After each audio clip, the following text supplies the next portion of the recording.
اس کی یہی کوشش ہوتی کہ اپنے فیلڈ میں کوئی اچھی اپرچونٹی جب تک نہیں ملتی وہ کہیں نہ کہیں خود کو انگیج کر لے. اور سب سے آسان حل پڑھے لکھے گریجویٹس کے لیے یہی ہوتا ہے کہ وہ کسی نہ کسی جگہ ایز اے ٹیچر اپنے آپ کو انگیج کر لیں.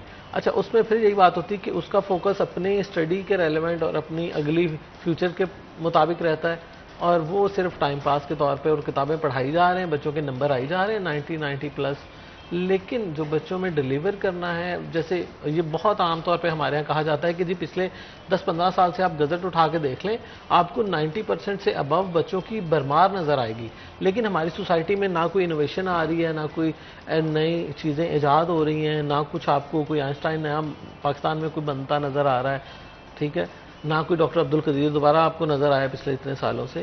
تو یہ بہت ساری تلخ حقائق ہیں کہ ہمارے ہاں صرف کتابی باتیں ہو رہی ہیں, صرف کاغذی کارروائیاں ہو رہی ہیں, اور ایگزام کے نام پہ صرف بچوں کی میموری چیک کی جا رہی ہے.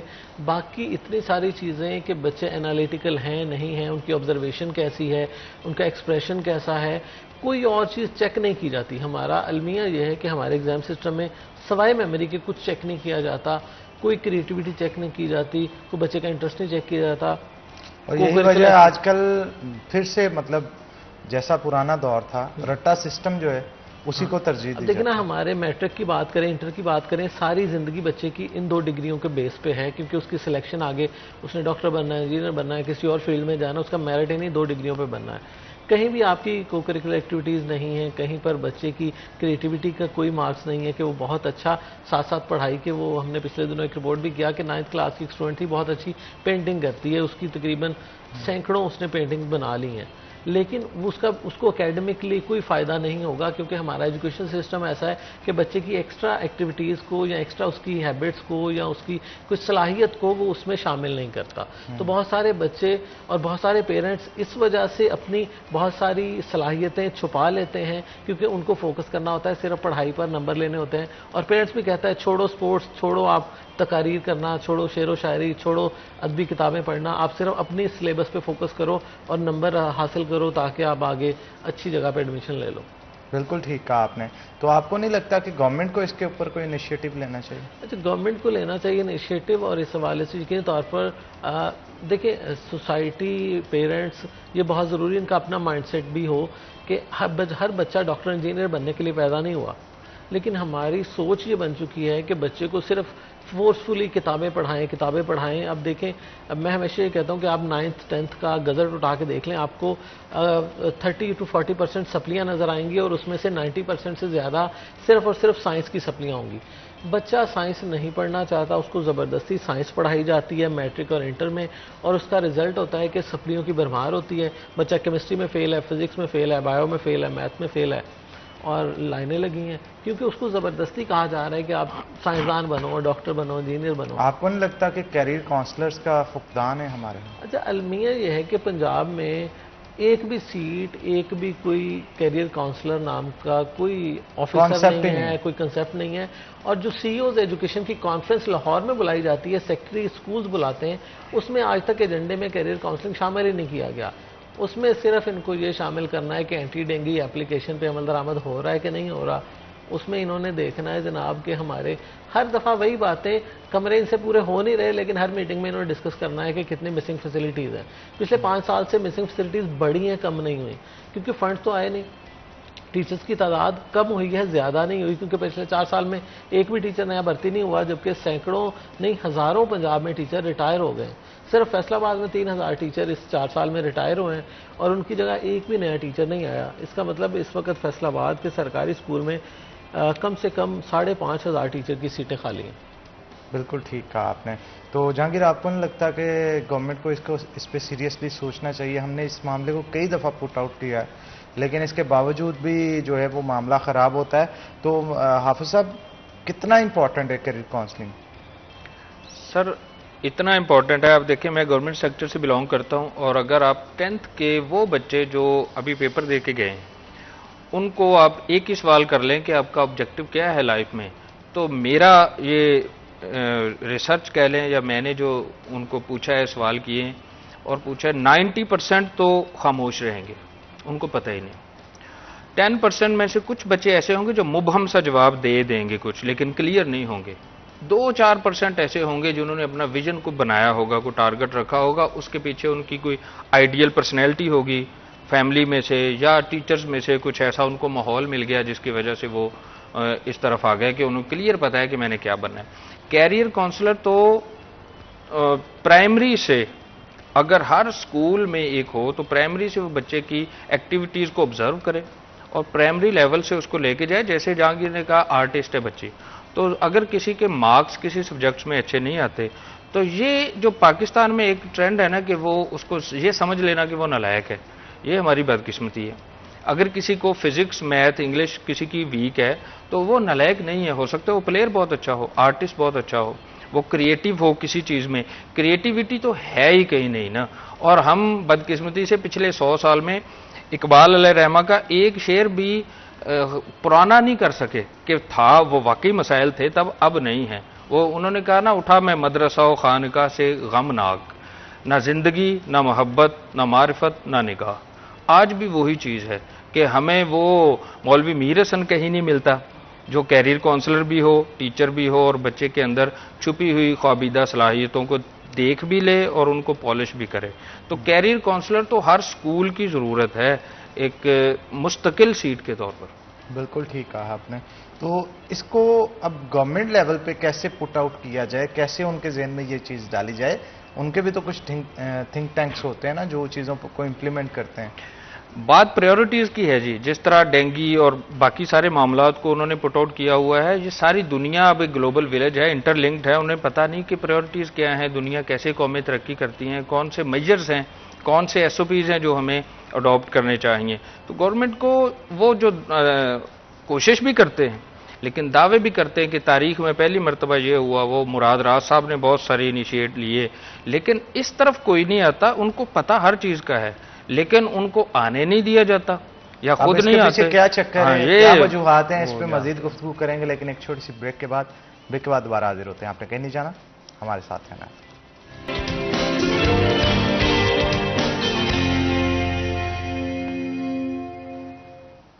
ویلکم بیک ناظرین, بریک کے بعد خوش آمدید. ہمارے ساتھ جہانگیر اشرف موجود ہیں, مزید گفتگو ان کے ساتھ کرتے ہیں. جہانگیر, تھنک ٹینک کے حوالے سے گفتگو ہو رہی تھی کہ امپلیمنٹیشن کیوں نہیں ہو رہی اس کے اوپر؟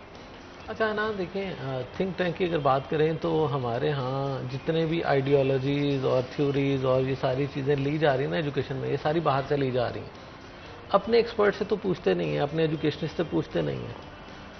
سولوشن موجود ہے ہر چیز کا, اس کے مسائل کو کس طرح سے ڈیل کرنا ہے. ہمارے ہاں پاکستان میں بھی ایجوکیشنسٹ کی کمی نہیں ہے, لیکن ہمیں جب بھی ضرورت پڑی, انہوں نے برٹش کاؤنسل, انہوں نے امریکہ, یا انہوں نے کہا جی ہم فلاں ملک کا فلاں, وہ امپلیمنٹ کرنے کے چکر میں اب دیکھیں گراؤنڈ ریالٹیز دونوں کنٹریز کی ڈیفرنٹ ہیں. اب امریکنز کا یا برٹش کا کوئی بھی قانون اٹھا کے آپ کہیں کہ ہم یہاں پہ امپلیمنٹ کر دیں گے, یہ پاسبل نہیں ہے. کہ ہماری ہیبٹس, ہمارا ایتھکس, ہماری جو ریلیجن ہے وہ ٹوٹلی اس میں کئی اختلافات موجود ہیں. ہم کسی کی چیز کو اپنے ہاں امپلیمنٹ ایز اٹ از نہیں کر سکتے. اب جیسے سب سے پہلے PV پروجیکٹ کا میں نے پہلے بھی نام لیا کہ پنجاب انگلش لینگویج انیشیٹو تھا, جس میں تمام ٹیچرز کو انگلش پڑھانے کے حوالے سے ٹریننگ دی گئی. اچھا, مزے کی بات یہ ہے کہ جب وہ ٹریننگ مکمل ہوئی تو پنجاب گورنمنٹ کہتی کہ نہیں, ہم تو پاکستان ہیں, ہماری اردو زبان ہے, تو ہم سارے پرائمری تک سلیبس کو اردو میں دوبارہ شفٹ کر دیں. اب جو مراد راز صاحب کا نام بھی ابھی لیا انہوں نے کہا کہ ہم جناب دوبارہ سے پرائمری تک اردو میڈیم کر دیں گے. اب جب سارے ٹیچرز کو انگلش میں پڑھانے کی ٹریننگ دے دی گئی, ہم واپس اردو میڈیم میں چلے گئے. اب اکثر پیرنٹس, ان کی خواہش بھی ہے اور ضد بھی ہے کہ وہ اپنے بچے کو انگلش میڈیم پڑھائیں. تو کیا ہوا کہ اکثر پیرنٹس نے پھر اپنے بچوں کو دوبارہ سے موو کیا پرائیویٹ سیکٹر میں, کیونکہ اب پہلے آپ امیج دے رہے ہیں کہ ہمارے سارے گورنمنٹ اسکول انگلش میڈیم ہو گئے, کہ پرائیویٹ اور گورنمنٹ میں فرق نہیں رہا. کوالٹی ایجوکیشن کی اگر بات کریں تو ان کا ٹیچر ماسٹرز ہے اور پرائیویٹ سیکٹر میں شاید اس سے کم ایجوکیشن والا ہوگا. انگلش میڈیم کی بات کریں تو گورنمنٹ اسکول بھی انگلش میڈیم, پرائیویٹ اسکول بھی انگلش میڈیم. لیکن ایک پیچھے دوبارہ ہم نے پاکستان کے گورنمنٹ اسکول کو ایک بار پیچھے دھکیل دیا کہ ہم دوبارہ سے واپس اردو میں آ گئے. اب دیکھیں, یہ ایجوکیشن کی اگر بات کریں نا تو انگلش کو اتنی زیادہ مشکل یا ہوا نہیں ہے جتنا بنایا گیا ہے اس کو. بہت سارے ایسے مضامین ہیں جن کو انگلش میں پڑھنا آسان ہے, ان کا اردو میں ٹرانسلیٹ کریں تو وہ ڈیفیکلٹ ہے. صرف لاء کی اگر بات کر لینا تو لاء انگلش میں آسان ہے, اردو میں پڑھنا مشکل ہے. کیونکہ اس میں ایسی اردو میں ہمارے الزام علیہان اور فلاں مدعیان اور یہ وہ، تو یہ انگلش میں ان کی ٹرمز آسان ہے اور بچوں کو آسانی سے وہ فیملیئر ہو جاتے ہیں ان سے.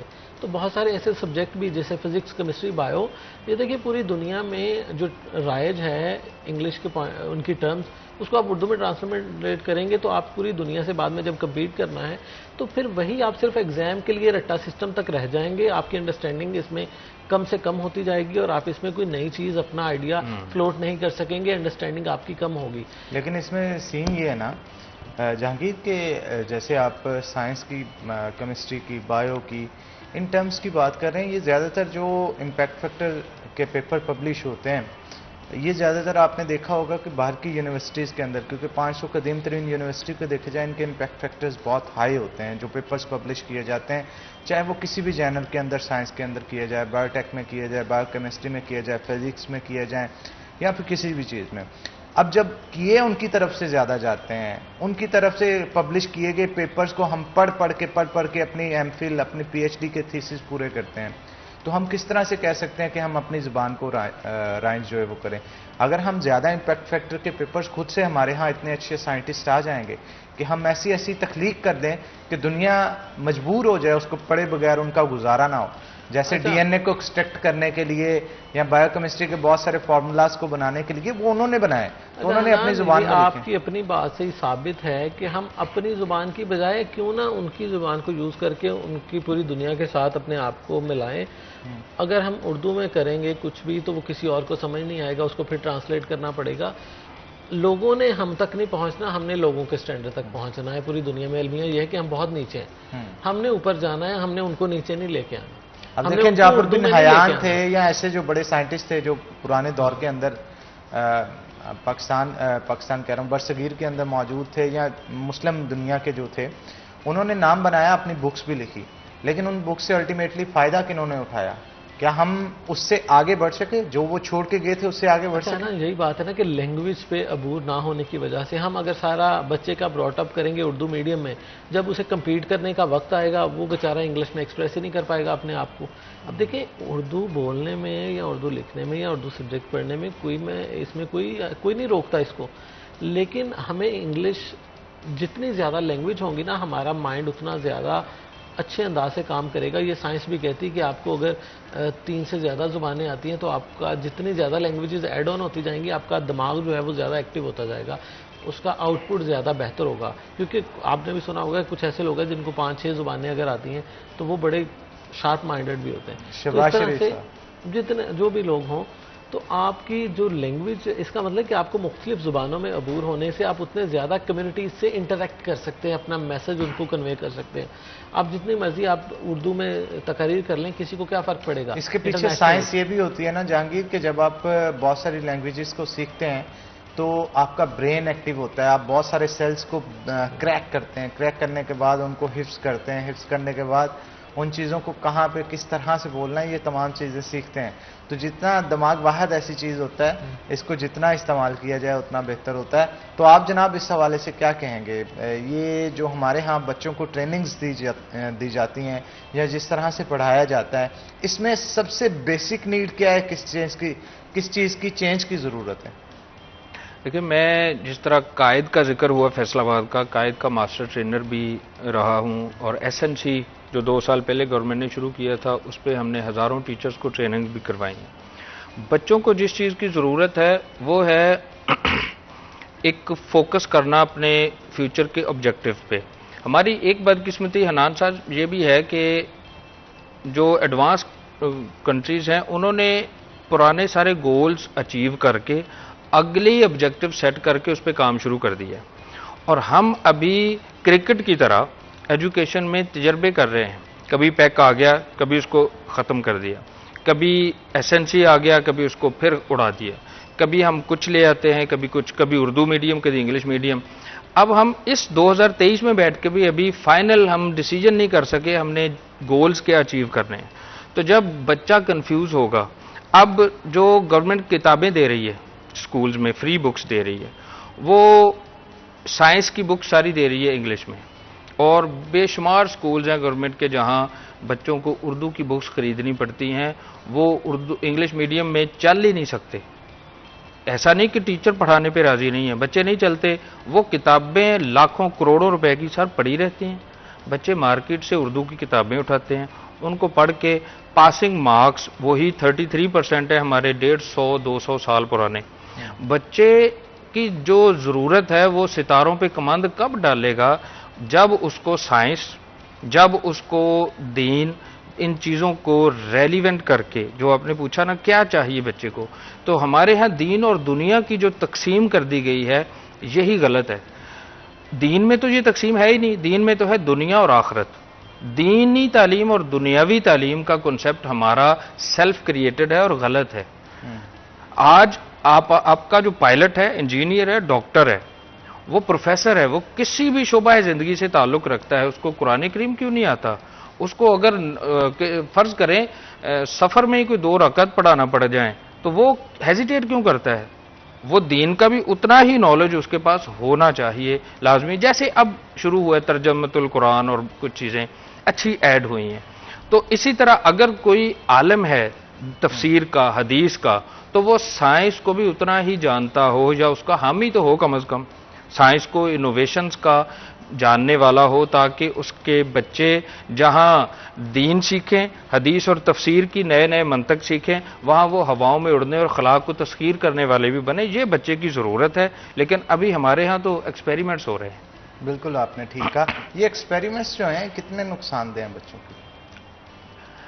اس کا ایک ہی میں تو جواب دوں گا کہ دیکھیں پچھلے 2-3 سال میں کووڈ کی وجہ سے آپ کے پاس زیادہ فیکٹس اینڈ فگرز ہوں گے کہ 1100 میں سے 1100 کتنے بچوں نے حاصل کیے۔ مارکس کا جو ہے ایک طوفان ہے اور ہر بچہ لے رہا ہے۔ یونیورسٹیز، مدرسے، مساجد، سکول، کالجز لاکھوں میں ہو گئے ہیں پچھلے 3-4 دہائیوں میں۔ نقصان یہ ہوا ہے کہ آپ اخبار اٹھا کے دیکھ لیں، آپ سوشل میڈیا اٹھا کے دیکھ لیں، آپ ٹیلی ویژن نیوز لگا لیں، کوئی ایک جرم جو مدرسہ، مساجد، کالج، یونیورسٹی کے بن جانے سے کم ہوا ہو۔ یہ نقصان نہیں، چوری کم ہو گئی، ہمارے کوئی کرپشن کم ہو گئی، ہم لا اینڈ آرڈر کی صورتحال بہتر ہو گئی، غریب آدمی کو اس کے رائٹس ملنا شروع ہو گئے۔ تعلیم تو العلم و نور تھا نا جی، اس نے تو نور دینا تھا، اس نے تو روشنی دینی تھی، ویژن دینا تھا۔ اصل میں ہوا یہ کہ ہمیں جو دین نے سکھایا وہ یہ تھا کہ نئے افکار، نئے ویژن، نئے فکر کے ساتھ آگے چلنا ہے، پرانا نہیں۔ اقبال نے کہا نا آئینے نو سے ڈرنا، طرز کوہن پہ اڑنا، منزل یہی کٹھن ہے قوموں کی زندگی میں۔ ہم آئینے نو کو جلدی اڈاپٹ نہیں کرتے، لیکن ہماری ویلیوز سر سیٹ ہیں 1500 سال سے۔ ویلیوز کو ہم چینج نہیں ایڈٹ بھی نہیں کر سکتے۔ ہم کو نئے افکار بھی لے کے چلنے ہیں according to the needs of the era, زمانے کے مطابق، اور اقدار ہماری سیٹ ہیں، ان میں ڈھال کر جب ہم چلیں گے تو ہمارا بچہ سر سیاستدان ہوگا، وہ اکاؤنٹنٹ ہوگا، بیوروکریٹ ہوگا، پائلٹ ہوگا، انجینئر، ڈاکٹر ہوگا، چاہے عالم ہوگا، وہ پورا انسان ہوگا، حساس، دوسروں کا درد رکھنے والا اور سوسائٹی کے کام آنے والا۔ دونوں چیزیں مکس کر کے نہیں بنائی جا رہی، چلائی جا رہی، لہٰذا ہمارا بچہ ایک طرف جاتا ہے اور وہ اسی کو ساری دنیا سمجھ لیتا ہے۔ جو مدرسے میں ہے وہ سمجھتا ہے یہ ہم کامیابی پہ ہیں، باقی سارے شاید گمراہ ہیں۔ جو کالج اور یونیورسٹی کا پڑھا ہوا ہے وہ ادھر سے تھوڑا سا بیزار نظر آتا ہے۔ دونوں کا جب پیچ اپ ہو گیا تو آپ کو ایک خوبصورت قوم ملے گی جو اسلام کا منشا ہے۔ بالکل آپ نے ٹھیک کہا۔ یہاں پہ چھوٹی سی بریک لیں گے، بریک کے بعد دوبارہ حاضر ہوتے ہیں۔ آپ نے کہیں نہیں جانا، ہمارے ساتھ رہنا۔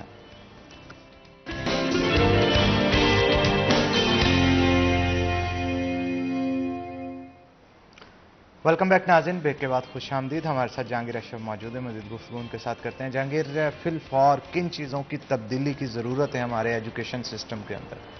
اچھا حنان، یہ بالکل ٹھیک پوائنٹ آؤٹ کیا کہ دین اور دنیا کو ہم نے سپریٹ جو کیا نا، اور جیسے کہا جاتا کہ تعلیم و تربیت کا ایلیمنٹ مسنگ ہے، اس کو ایڈ آن کرنے کی ضرورت ہے۔ آپ اچھے ڈاکٹر بن جائیں اور اچھے انسان نہ ہوں تو سوسائٹی کو آپ کا فائدہ کوئی نہیں ہوگا۔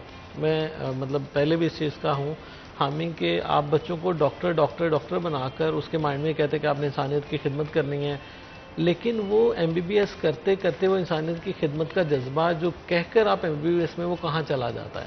آپ کے ارد گرد کتنے ایسے ڈاکٹر ہیں جو آپ سمجھتے ہیں کہ انسانیت کی خدمت کر رہے ہیں، اپنے ہمسائے کو تو فری تک وہ چیک کرتے نہیں ہیں۔ وہ کتنی کمیونٹی سروس پے بیک کر رہے ہیں, کتنا ڈیلیور کر رہے ہیں اس قوم کو, کتنا والنٹریلی وہ اپنے آپ کو اس ملک کے لیے پیش کر رہے ہیں. یہ کہاں پہ نظر آتا ہے انسانیت کی خدمت کا جذبہ جو ہم کہہ کے بچوں کو, کیا 5 سال MBBS کے دوران ان کو انسانیت نہیں سکھائی جاتی؟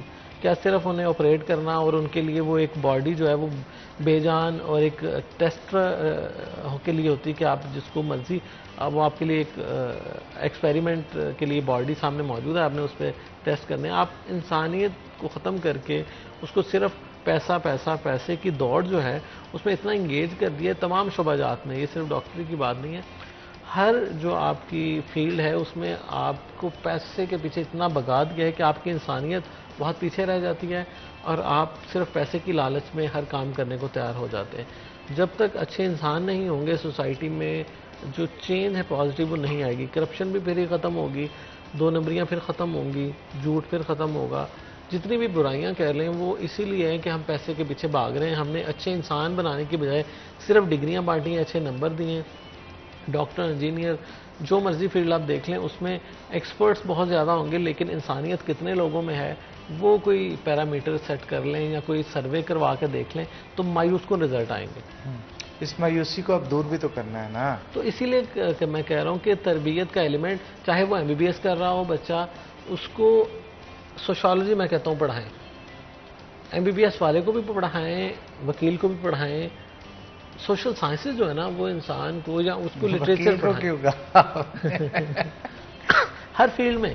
دیکھیں احساس جو ہے نا, وہ ایک ٹیچر تھا, اس نے کہا کہ میرے پاس ایک میڈیکل کا اسٹوڈنٹ تھا, وہ اردو کا مضمون کا پیریڈ ہی نہیں لیتا تھا. اس سے پوچھا کہ آپ اردو کیوں نہیں پڑھتے؟ آپ کہتا نہیں میں میڈیکل کا اسٹوڈنٹ ہوں, میں نے صرف اپنی بایو پہ اور باقی سبجیکٹ پہ فوکس کر کے نا اچھے نمبر لینے, اردو میں 2 دن میں تیاری کر کے نمبر لے لوں گا.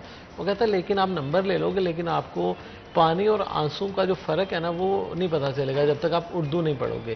تو کہتا ہے جب میں ڈاکٹر بن گیا, میرے پاس ایک پیشنٹ آئی بزرگ خاتون, اس نے جب فیس کے لیے سکے جمع کر کے مجھے دیے, اس میں سے 50 روپے کم ہو رہے تھے, تو میں نے رکھ لیے جلدی اور میں نماز کے لیے چلا گیا. جب میں نماز سے واپس آیا, ڈاکٹر کہہ رہا ہے, تو وہی خاتون, بزرگ خاتون, وہ کسی رکشے والے سے منت ترلا سماجت کر رہی تھی کہ بیٹا مجھے گھر تک چھوڑ دو, وہاں جا کے میں تمہیں پیسے دے دوں گی. تو کہتا تب مجھے آنکھوں میں آنسو آئے اور مجھے وہ ٹیچر یاد آیا کہ آنسو کی اور پانی کی ویلیو جو ہے نا, تو احساس. تو کہتا مجھے وہ تب اس کے سکے اور اس کے وہ یاد آئے کہ اس خاتون نے تو ساری رقم مجھے دے دی جو سکے اس کے پاس تھے, جو ٹوٹے پیسے تھے, تو اب یہ بیچاری کے پاس رکشے کا کرایہ تک نہیں ہے. احساس نام کی چیز جو ہے نا تبھی آئے گی جب آپ لٹریچر پڑھیں گے, سوشل سائنسز پڑھیں گے. صرف سائنسز, وہی بات ہے نا کہ سب کو ہم نے علیحدہ علیحدہ کر لیا. جس نے سائنس پڑھنی سائنس ہی پڑھی جا رہا ہے, جس نے کوئی سبجیکٹ پڑھنا ہے.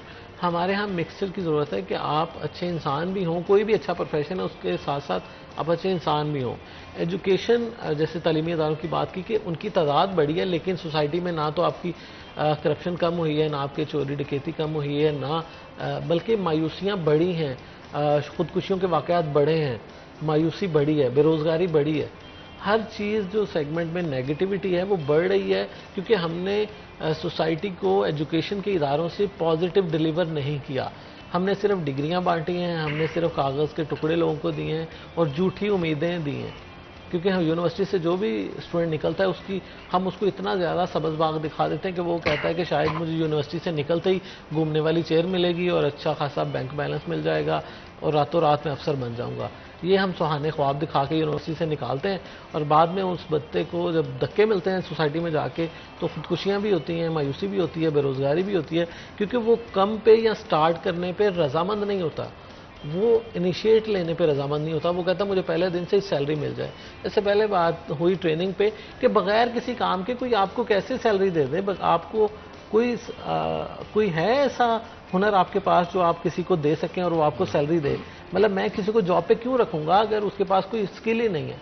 تو اسکل بھی سیکھیں, ساتھ اچھے انسان بھی بنے, اپنا اخلاقیات کو دیکھیں. میں کہتا ہوں کہ فیوچر میں آپ کی ڈگری سائڈ پہ ہوگی, انٹرویو میں یہ پوچھا جائے گا کہ آپ کس قابل ہیں, آپ کتنے پانی میں ہیں وہ بتائیں. تو اس پہ آپ کی سیلری بھی ہوگی, اس پہ آپ کا کیریئر بھی ہوگا, اس پہ آپ کی پروموشنز بھی ہوں گی. فیوچر میں یہ ڈگریاں ردی کی ٹوکری میں پھینکی جائیں. بالکل آپ نے ٹھیک کہا. ایتھیکل ایشوز کی بات کی جا رہی تھی,